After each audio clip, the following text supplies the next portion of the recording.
जय श्री राम। मैं आचार्य सुनील त्रिवेदी। आज हम बात करेंगे ग्रहण के विषय में। सन 2025 में विश्व में 4 ग्रहण पड़ेंगे।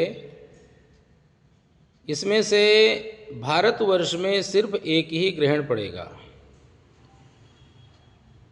एक तो ग्रहण पड़ने वाला कल है 14 मार्च, जो भारतवर्ष में दिखाई नहीं पड़ेगा। भारतवर्ष के किसी भी प्रांत में, किसी भी शहर में इसका कोई अच्छा या बुरा प्रभाव नहीं पड़ेगा। ये चंद्र ग्रहण है। इसके बाद में दूसरा जो ग्रहण है वो सूर्य ग्रहण पड़ेगा 29 मार्च को। 29 मार्च वाला जो ग्रहण है वो भी भारतवर्ष में कहीं पर भी दिखाई नहीं पड़ेगा। उसका कोई भी प्रभाव भारत के किसी भी प्रांत या शहर में नहीं होगा। और जो तीसरा ग्रहण पड़ेगा 7 और 8 सितंबर को, 7 सितंबर का दिन और 8 सितंबर रात्रि 12 बजे के बाद, ये जो चंद्र ग्रहण होगा ये भारतवर्ष में दिखाई पड़ेगा। और इसका व्यापक प्रभाव अपने भारतवर्ष में हर क्षेत्र में, हर एक शहर और प्रांत में इसका प्रभाव आप सब लोग अनुभव करेंगे। उसके बाद में चौथा जो ग्रहण है वो 21 सितंबर को पड़ेगा। वो भी भारत में नहीं दिखाई पड़ेगा। उसका कोई भी प्रभाव भारतवर्ष के किसी भी कोने में नहीं होगा। तो लोगों के मन में ये शंका है और ये बात अनेकों लोग पूछ रहे हैं कि कल का जो ग्रहण है उसका सूतक कब लगेगा, उसमें क्या सावधानी रखनी है, उसमें क्या दान करना है।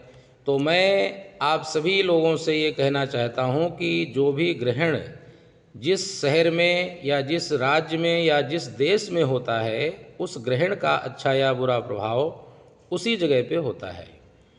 और जहाँ पे ग्रहण की छाया पड़ती है वहीं पे उस ग्रहण से संबंधित जो भी सावधानी है वो रखी जाती हैं। तो भारतवर्ष में किसी भी राज्य में, किसी भी शहर में इस ग्रहण का कोई किंचित मात्र भी प्रभाव नहीं है।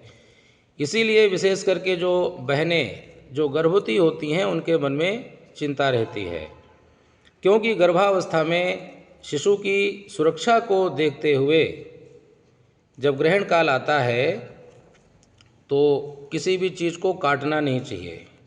जैसे सब्जी वगैरह काटी जाती है उसका निषेध किया गया है, सिलाई कढ़ाई नहीं की जाती, और उसके अतिरिक्त कोई गांठ वाला जो वस्त्र है वो नहीं पहना जाता जिसमें नाड़ा वगैरह बांधा जाता है, और सोना भी नहीं चाहिए, हाथ पैर मोड़ करके भी नहीं लेटना चाहिए। बहुत सारे ऐसे छोटे छोटे नियम होते हैं, वो सब गर्भवती बहनों के लिए होते हैं। लेकिन ये सारे नियम, इनका पालन तब किया जाता है जब हमारे देश में, हमारे शहर में किसी भी सूर्य या चंद्र ग्रहण की छाया हो। जब उसकी छाया यहाँ पे नहीं है तो उसका कोई अच्छा या बुरा प्रभाव आपके ऊपर नहीं पड़ेगा। इसलिए निश्चिंत होकर के जैसी आपकी नित्य की दिनचर्या है वैसे ही आप उसका पालन करें। किसी प्रकार से भयभीत होने की आवश्यकता नहीं है।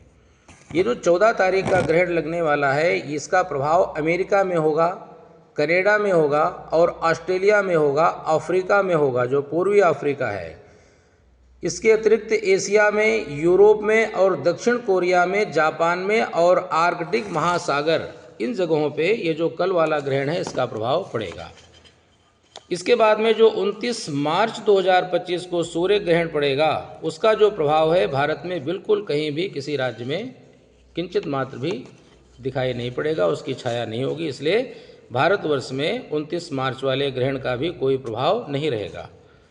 इसके अतिरिक्त ये जो ग्रहण है वो ऑस्ट्रेलिया में, बेल्जियम में, ब्राज़ील में, कनाडा में, Denmark, Finland, France, Germany, Greenland, Hungary और आयरलैंड, इटली, लिथुआनिया और इसके अतिरिक्त Germany, Morocco, Highland, Norway, Poland, Romania, पुर्तगाल, उत्तरी रूस और स्पेन, स्वीडन, इसके अतिरिक्त यूक्रेन और पूर्वी अमेरिका और इंग्लैंड आदि जो देश हैं वहाँ पे 29 मार्च वाले ग्रहण का व्यापक प्रभाव देखने को मिलेगा। तो इसलिए बिल्कुल निश्चिंत होकर के अधिक से अधिक भगवान का भजन करें, जप तप करें, शुभ और श्रेष्ठ कर्म करें। किसी भी प्रकार से भयभीत होने की आवश्यकता नहीं है। जब हमारे भारतवर्ष में 7-8 सितंबर को ग्रहण पड़ेगा उस समय विस्तृत जानकारी दी जाएगी और उस समय क्या सावधानी रखनी है वो सब विस्तार से बताया जाएगा। तब तक के लिए आप सभी को जय श्री राम, जय हनुमान।